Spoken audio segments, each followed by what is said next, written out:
Buenas tardes a todo el público en general. A nombre de la Sociedad Científica de Estudiantes de Medicina del Santa y la Sociedad Científica de Estudiantes de Medicina de San Martín, nos complace presentar el día de hoy, miércoles 28 de octubre, la ponencia titulada Atención primaria en adulto mayor con discapacidad, a cargo del médico geriatra Juan Rodrigo Tuestanole.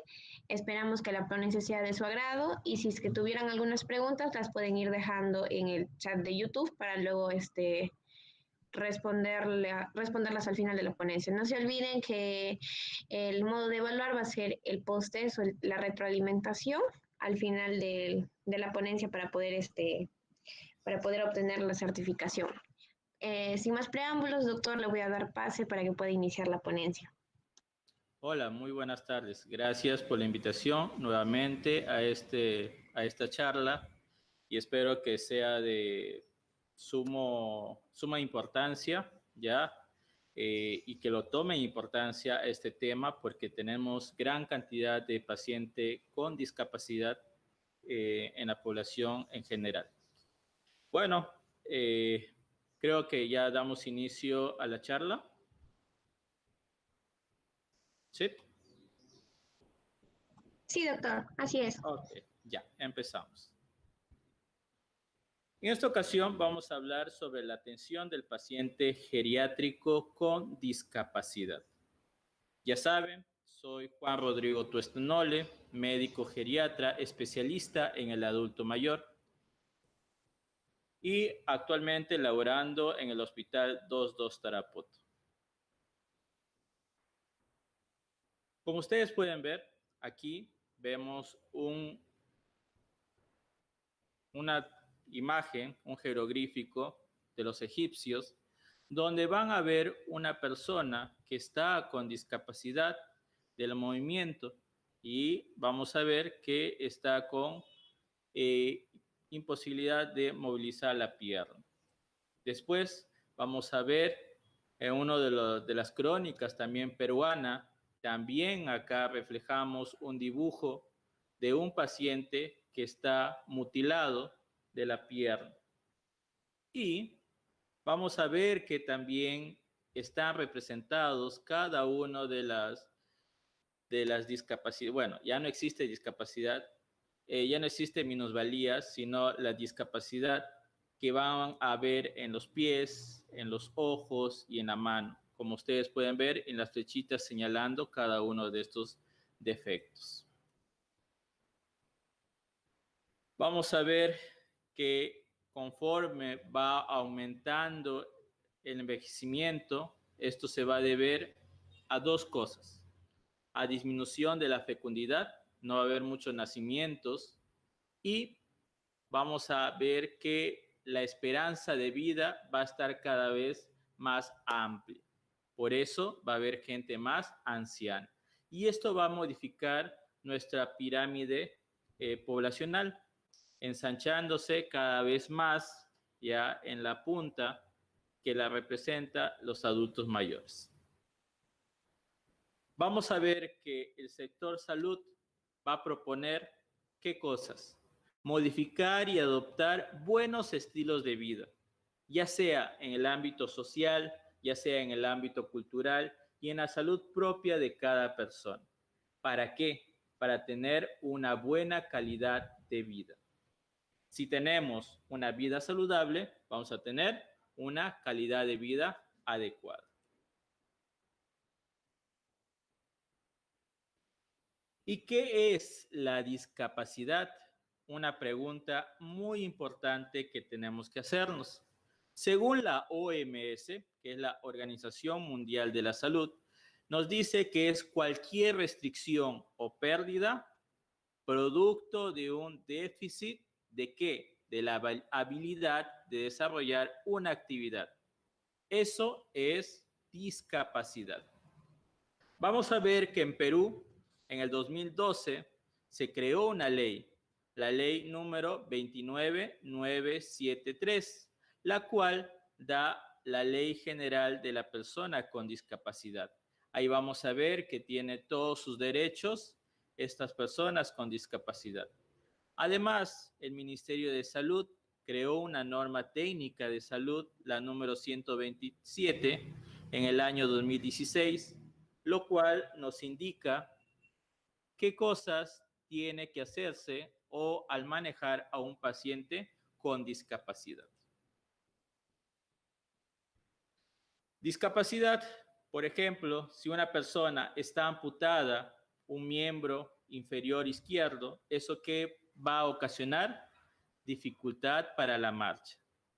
Cuando una persona tiene déficit de atención o pérdida de la memoria, ¿qué va a ocasionar? Discapacidad para el aprendizaje o discapacidad en la memoria. Si tienen déficit en la visión o en la vista, esto va a condicionar a una discapacidad para ver. Vamos a ver que tenemos varios tipos de discapacidades que vamos a ir hablando conforme va pasando la charla. Tenemos que tener en cuenta tres términos muy importantes. La deficiencia, que va a darse a nivel del órgano, lo cual va a decir que hay un problema en la función o en la estructura corporal, lo cual va a ocasionar este tipo de afección. Si ya hay una afectación a nivel del individuo, esto va a ocasionar limitaciones en la actividad. Esto dificulta en el desempeño y en la realización de las actividades de una persona. Y cuando ya vemos que se afecta a nivel social, esto quiere decir que nos va a dar una restricción en la participación. Esto va a hacer que el individuo ya no pueda involucrarse en situaciones vitales a nivel social. Así que tenemos tres términos que tenemos que tener bien diferenciados. Vamos a ver que esto va a ocasionar aspectos negativos, ya sea en la interacción del individuo o en sus factores contextuales, ya sean ambientales o personales que va a tener cada individuo. Vamos a ver, y hay que recalcar esto, desaparece ya el término de minusvalía. Ya no existe la palabra minusválido. Eso ya se erradicó. La persona, cuando nace, es independiente porque hace sus actividades por sí sola. Pero ya cuando tiene ya una patología, una enfermedad o un accidente, esto se llama un periodo preclínico. Y si esto ya altera cualquier parte del organismo o cualquier parte de nuestro cuerpo, nos ocasiona dificultad para realizar esta actividad y por lo tanto, esto va a ocasionar ya un grado de dependencia. Puede ser una dependencia leve, puede ser una dependencia moderada, hasta puede llegar a una dependencia total o severa. ¿Cuál es la frecuencia de presentar discapacidad? La discapacidad a nivel mundial, según la OMS, representa el 10% de la población en general.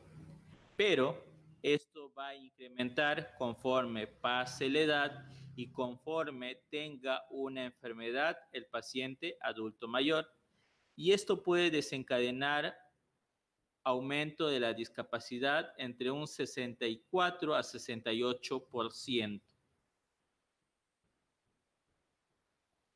Vamos a ver acá una plantilla muy importante, lo cual en Perú también representa el 10% de la población con discapacidad, donde vamos a ver que el 56.7% son mujeres y el 43.3% son varones.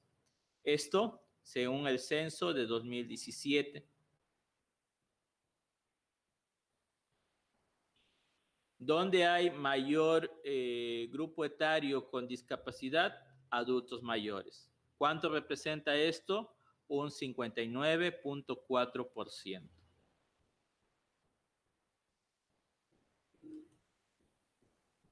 ¿Y cuáles son los factores de riesgo? Vamos a ver que los factores de riesgo son, dentro del grupo de no modificables, tenemos la edad, más en pacientes añosos, tenemos el sexo, más en mujeres, y herencia, ya que también influye y no podemos modificar hasta ahora. Y dentro de los modificables tenemos a nivel individual las enfermedades crónicas degenerativas, ustedes ya saben, tenemos la hipertensión, la diabetes, la insuficiencia renal, la cirrosis hepática.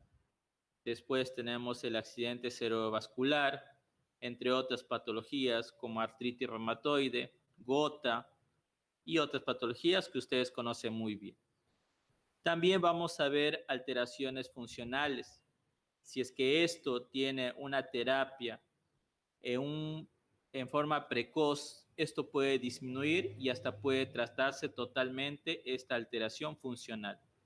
Si ya vemos que hay una afectación a nivel cognitivo, ¿qué quiere decir eso? Problemas de memoria, o también hay problemas psicológicos, estos también pueden tratarse si se diagnostica a tiempo, ya sea por un psicólogo o por un geriatra que va a manejar esto en forma integral a un adulto mayor.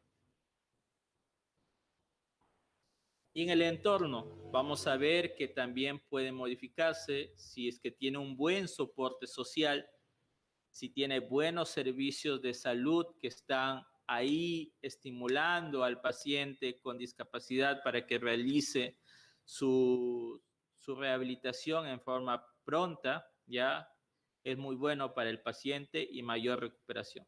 Y también influye a nivel económico. Si tienes dinero, ya tienes mayor facilidad de tener terapia física o también mayor facilidad de tener algún dispositivo que te ayude a seguir independiente en la mayoría de lo posible.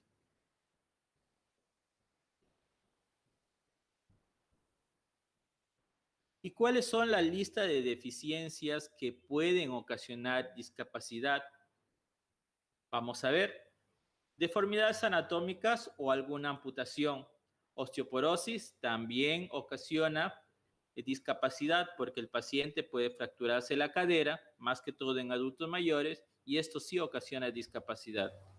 Problemas respiratorios como asma, bronquiectasias, tuberculosis, un cor pulmonar, problemas hepáticos, en vías biliares, enfermedades de piel, pacientes que ya están en fase SIDA y que presentan alguna neoplasia, epilepsias en general, un accidente cerebrovascular, tumores cerebrales. Esto puede ocasionar discapacidad. El síndrome de Parkinson, si es que no es manejado adecuadamente, ya esto ocasiona discapacidad y dependencia en un paciente adulto mayor. Por eso es importante diagnosticar correctamente para dar un adecuado tratamiento. La parálisis cerebral también es importante, como lesiones medulares, ya sea por traumatismos, esclerosis múltiple, secuela de poliomielitis. Después tenemos otras patologías como psicosis, ya sea orgánica en forma crónica, ya sea esquizofrénico, disilusiones crónicas, psicosis afectivas crónicas y trastorno generalizado del desarrollo. El retraso mental, más que todo, esto está enfocado en pacientes infantes. ¿Y cuáles son los tipos de discapacidad? Muy importante. Tenemos las discapacidades temporales, las que solamente duran un tiempo, y si tienen un adecuado rehabilitación, terapia física, se puede disminuir el grado de discapacidad y hasta puede llegar a una recuperación total. Y si se demora en el tratamiento, ya si el paciente no colabora, esto puede llevar a una discapacidad permanente. Vamos a tener discapacidad física, ya sea motora, sensitiva, incluyendo la visual y la auditiva y la del lenguaje, o la de cualquier función del organismo. Vamos a ver que va a haber discapacidad intelectual como retraso mental, cognitiva como el deterioro cognitivo, la enfermedad de Alzheimer, que también nos ocasiona discapacidad. A nivel social, ya esto también es importante porque nos va a dificultar trabajar, nos va a dificultar integrar a la sociedad y a la familia, y esto no nos va a permitir desarrollar un rol social. Vamos a ver que la mayoría de personas con discapacidad se encuentran en la zona rural, según el último censo. ¿Y cuáles son las discapacidades más frecuentes? Tenemos 3. Primero, la discapacidad para moverse o caminar, ya sea para usar brazos o piernas. En segundo, está la discapacidad para oír, seguido con la discapacidad para ver. Y por último, la discapacidad para entender o aprender. Esto mayormente está relacionado en pacientes infantes. ¿Y cuáles son los niveles de discapacidad? Hay nivel leve, moderado y severo.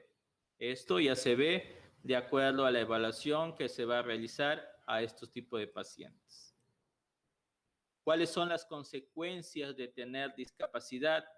Tenemos las consecuencias individuales, como por ejemplo, disminución de hacer las actividades por sí solo, disminución de movilizarse, disminución de integrarse a la sociedad o de realizar cualquier actividad de ocio, ya como por ejemplo jugar fútbol, vóley, irse al casino, entre otras actividades. También va a alterar la economía, por lo tanto va a disminuir a nivel económico. Familiares, vamos a hacer una carga económica, vamos a necesitar más servicios de salud, hasta tenemos que viajar si es que estos no se encuentran, este tipo de terapias acá en la región. ¿Ya? Y va a ocasionar una interacción alterada.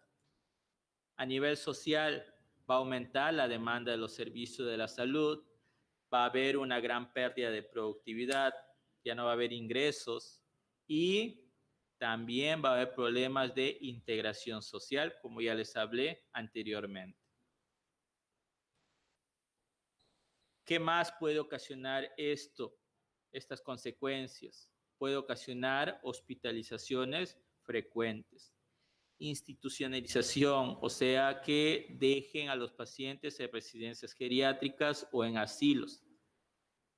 Puede ocasionar también la muerte y puede ocasionar una mala calidad de vida en nuestros pacientes adultos mayores con discapacidad. ¿Y cómo se hace un diagnóstico? Primero, tenemos que valorar a un paciente todo lo que es el estado funcional y de salud, y esto cómo se realiza. Por el BGI, la valoración geriátrica integral, y para ver el estado funcional se realiza la evaluación de las actividades básicas de la vida diaria y las actividades instrumentales de la vida diaria. Y cada uno de estos tiene escalas o índices de evaluación. Creo que esto sería muy importante que les pregunten, porque esto ya se habló, ¿ya? Así que a tener en cuenta para la pregunta que va a venir en un rato. ¿Cuáles son las actividades de la vida diaria? Como ya les hablé, las actividades básicas de la vida diaria, como por ejemplo, el que va a permitir vivir ya por sí solo a esa persona, y vamos a encontrar la capacidad de vestirse, de bañarse, de arreglarse personalmente, peinarse, maquillarse, de comer por sí solo, la continencia fecal y urinaria, eso es aguantar la orina y la deposición, y a nivel de transferencias, sillón, cama. Eso quiere decir transferencia, pasarse de un lugar a otro. ¿Y esto qué escala utilizamos? Bueno, les ayudo. La escala, el índice de Bartel o de Katz. Después tenemos las actividades instrumentales de la vida diaria, como por ejemplo los que nos va a permitir socializar. Por ejemplo, utilizar un teléfono, ir de compras, cocinar, el aseo del hogar, lavar, el transporte, ya sea por sí solo, ya sea un carro, un motocar o acompañado. El uso de su medicación, si lo puede suministrar por sí solo, si sabe en qué horario se va a tomar su pastilla, y la capacidad de administrar su dinero. ¿Y esto con qué evaluación o con qué índice se evalúa? ¿Ah? Downton y Brody. ¿Ya? Así que ya saben. ¿Y cuáles son las áreas de estudios en la evaluación geriátrica? Para esto tenemos que hacer una evaluación general, como ya les adelante, el BGI, que es la valoración geriátrica integral, donde vamos a ver al paciente en forma integral. Vamos a ver la salud física, donde vamos a ver las pluripatologías que va a presentar el paciente. Vamos a ver el estado funcional, valorando las actividades de la vida diaria, ya sean básicas o instrumentales. Y el estado mental, vamos a ver la parte emocional, si es que el paciente tiene depresión o si tiene ansiedad. Vamos a ver las partes mental, donde vamos a fijarnos si tiene deterioro cognitivo o ya está en grado de demencia, ¿ya? Todo eso vamos a evaluar. Y por último, la parte social, donde vamos a ver cómo está la estructura familiar y cómo están los ingresos económicos que tiene el paciente. Por eso es importante realizar el BGI en todo adulto mayor, porque hay a veces cositas que nos escapan ya a simple vista. Y con esta valoración llegamos a diagnosticar y dar un adecuado tratamiento en nuestros pacientes adultos mayores.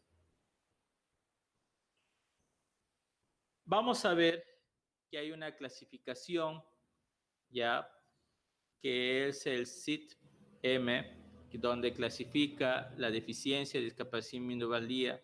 Esto es lo anterior, ya, porque después se vino a actualizar esto, quitando ya la minusvalía, donde vamos a ver que van a haber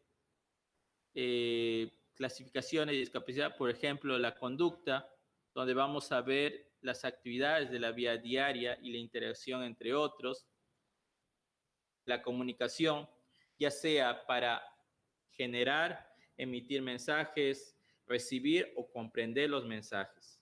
La de cuidado personal, por ejemplo, para cuidarse por sí solo, ya sea en la alimentación, cuidado propio, higiene, vestido o la continencia.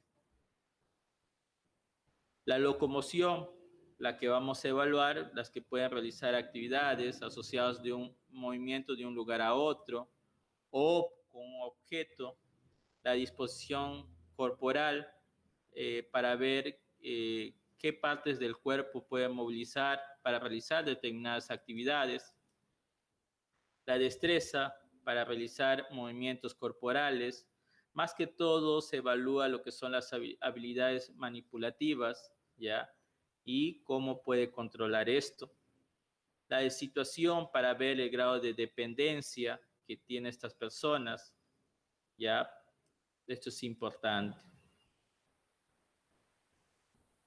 Y para el tratamiento, ¿cómo vamos a tratar a una persona con discapacidad?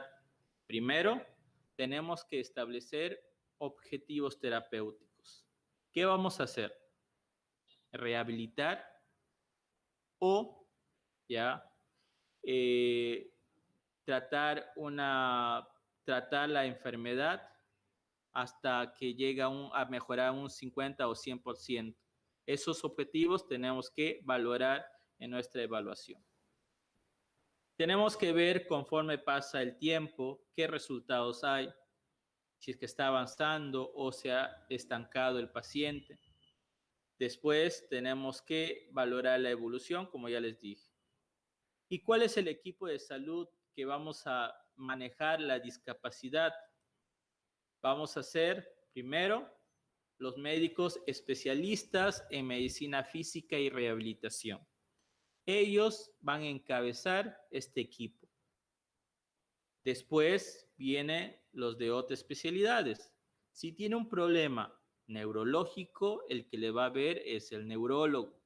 Si tiene un problema, ya sea de la audición o del lenguaje, el que le va a ver es el otorrinolaringólogo.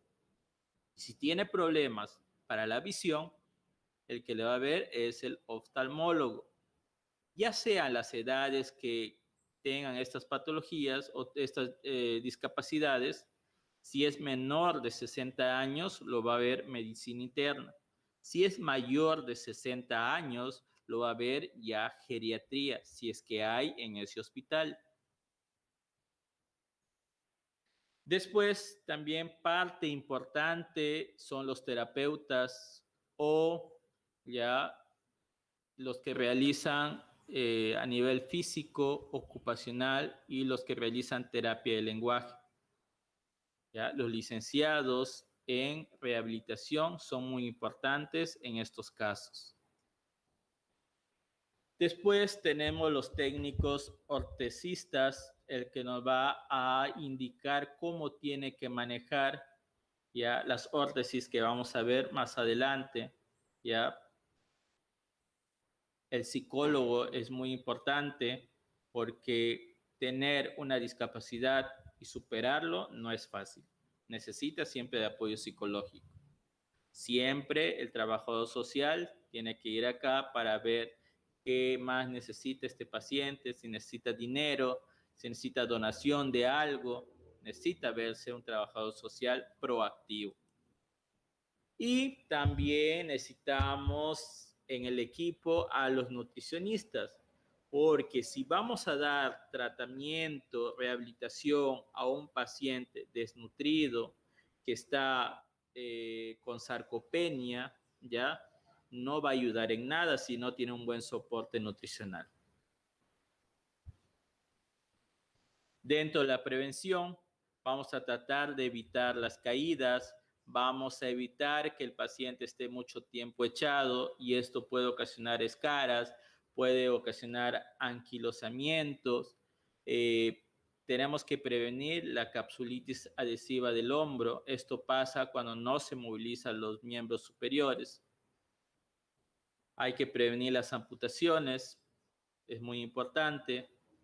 Prevenir las lumbalgias.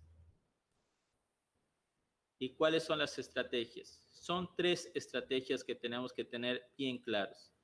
Primero, estabilizar y controlar a la enfermedad crónica del paciente.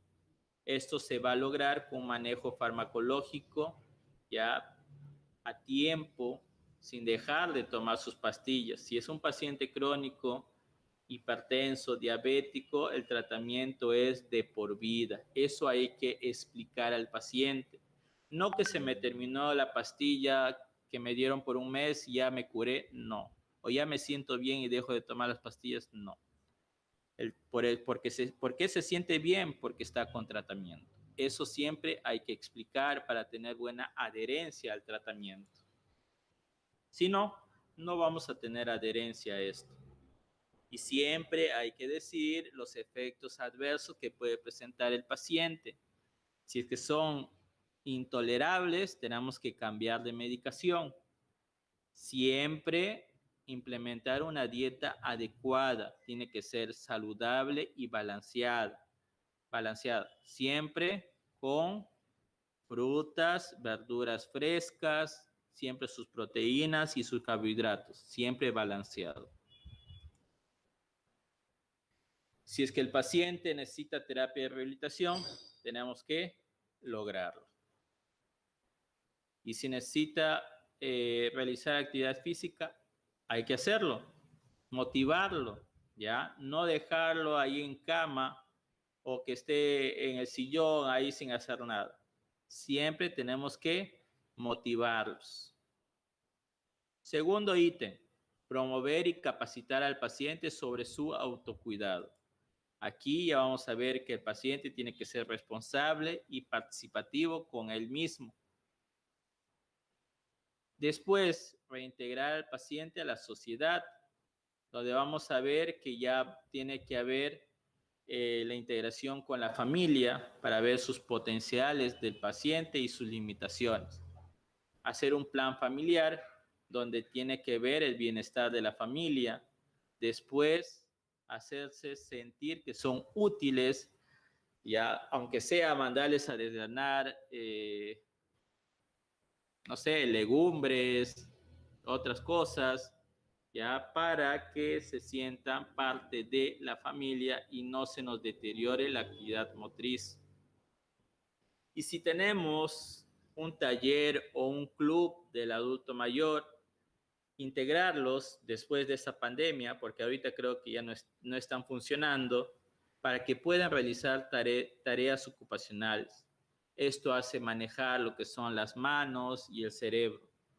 Por lo tanto, y les ayuda a integrarse entre ellos.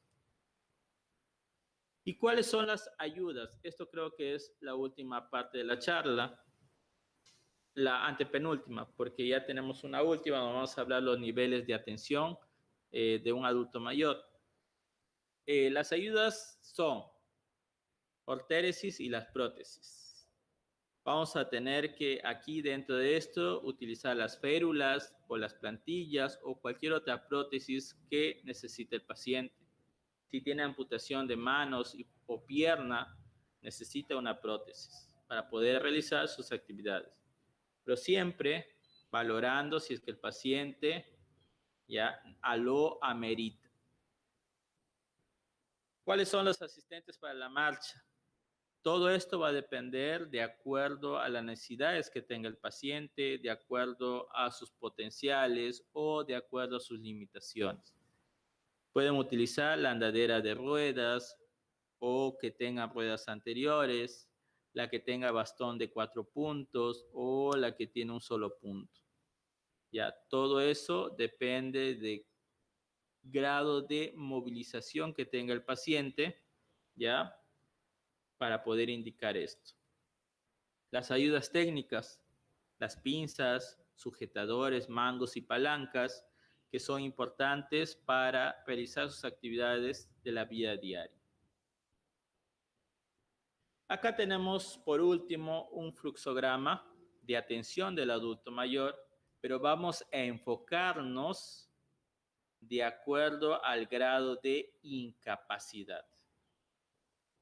Por ejemplo, en la fase subaguda, vamos a ver que hay dos, el grado grave y leve a moderado.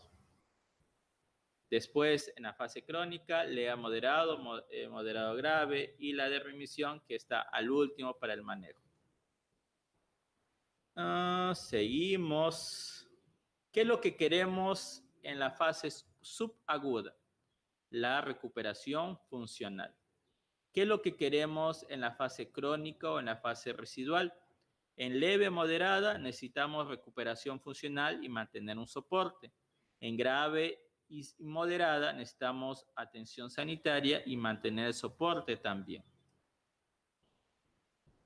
Siempre necesitamos el apoyo de la comunidad, el apoyo social, siempre, ¿ya? Y si tiene una enfermedad subaguda que es grave, lo que necesita acá es una unidad de rehabilitación geriátrica. Si es una enfermedad subaguda, leve a moderada del grado de incapacidad, lo que necesita acá es un hospital geriátrico de día, al igual en las fases crónicas. Pero si es que ya tiene, la cosa es mantener un soporte, ya lo que se puede hacer es atención de día, ya para que pueda integrarse a la sociedad y pueda tener un grupo unido, ya. Después, en fase crónica, que esté con grado de incapacidad moderado a grave, lo que necesita es una unidad de larga estancia. Si no, si está ya en su domicilio, necesita atención domiciliaria. Y si el paciente ya está con una incapacidad grave, ya tiene una enfermedad crónica, lo que necesita es una residencia asistida, centros geriátricos o asilos. Y si el paciente ya está en remisión, ya lo que necesita simplemente es atención primaria en cualquiera de los consultorios externos de medicina general o de geriatría. No hay ningún problema. Bueno, espero que les haya satisfecho esta charla, ya, y cualquier duda o cualquier consulta, ustedes ya saben, pueden localizarme para los familiares en el consultorio particular Virgen de las Mercedes, acá en Tarapoto, o si no, también se hace atención a domicilio o teleconsulta de geriatría. Así que les dejo con sus compañeros para que les hagan, para que puedan hacer sus preguntas o cualquier inquietud que ustedes tengan. Gracias.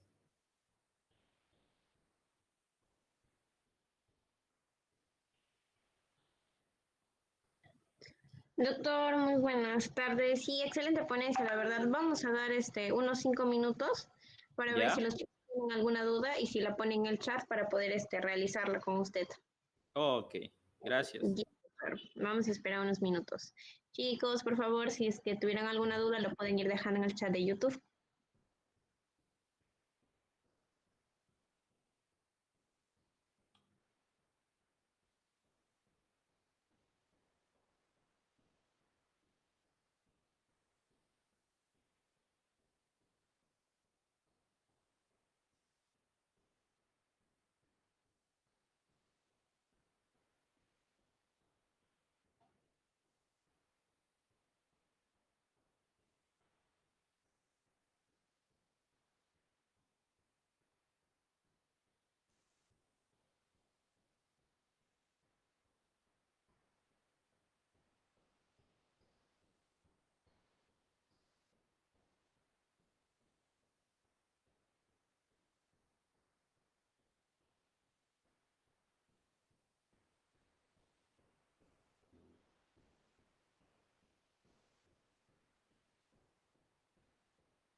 Ya, doctor, hay una pequeña pregunta. Por ejemplo, en el caso de tener alguna persona adulta mayor con discapacidad en casa, ¿qué cuidados deberíamos tener? Como ya les hablé, hay tres cosas que se tienen que hacer, ya lo que es la rehabilitación, integrar a la familia, hacerle sentir que es parte de, ya, y lo más importante es que continúe con su tratamiento de tratamientos crónicos que tiene.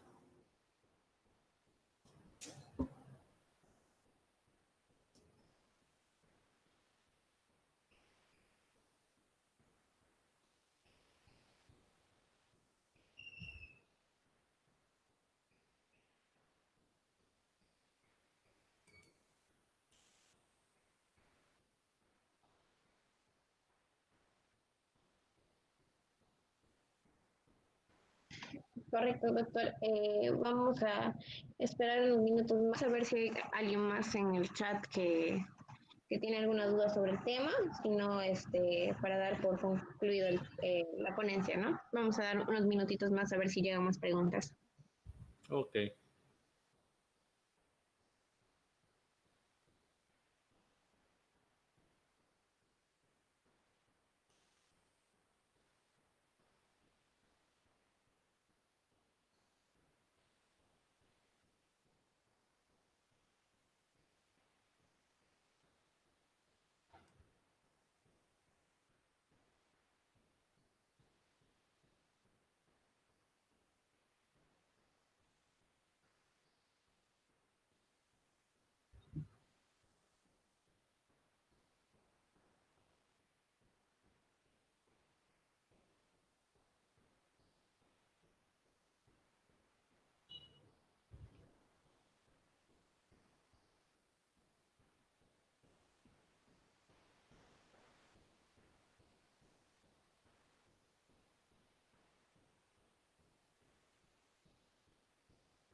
Doctor, creo que eso sería todo por hoy. Creo que la ponencia quedó muy clara. Los chicos le envían muchas felicitaciones por la ponencia. Ha sido una excelente ponencia, muy entendible, la verdad, y bastante manejable para aquellos que tenemos personas adultas mayores en nuestros hogares. Esperamos contar con usted en una próxima participación. Y ah, antes de cerrar, la última pregunta que, bueno, tenemos es de Lucía Maciel, que nos dice, disculpe doctor, ¿podría repetir la ley general de la persona con discapacidad? La ley general, ya. La ley general es la 29973. Creo que se refiere más o menos a lo que trata la ley, o eso es lo que... Podría Creo que repetir, dice. sí, ajá, explicarla, ajá. Eso, más que todo, dar los derechos que tiene toda persona con discapacidad. Y mayormente es el derecho a la rehabilitación y la reintegración social. Eso más que todo. Ya, doctor, entonces, bueno, cerramos y nos despedimos con la pregunta de Lucía Maciel. Y esperamos contar con su participación en las siguientes ponencias. De verdad, muchísimas gracias a nombre de las dos sociedades, de la Sociedad Científica de Estudiantes de Medicina del Santa en Chimbote y la Sociedad Científica de Estudiantes de Medicina de San Martín, ¿no? De acá de la selva. Ok. Esperamos verlo pronto, doctor. Muchísimas gracias y bueno, esperamos de verdad verlo pronto. Gracias por la invitación. Se me cuidan. Chao. Chao, Hasta la doctor. próxima. Chao, chao.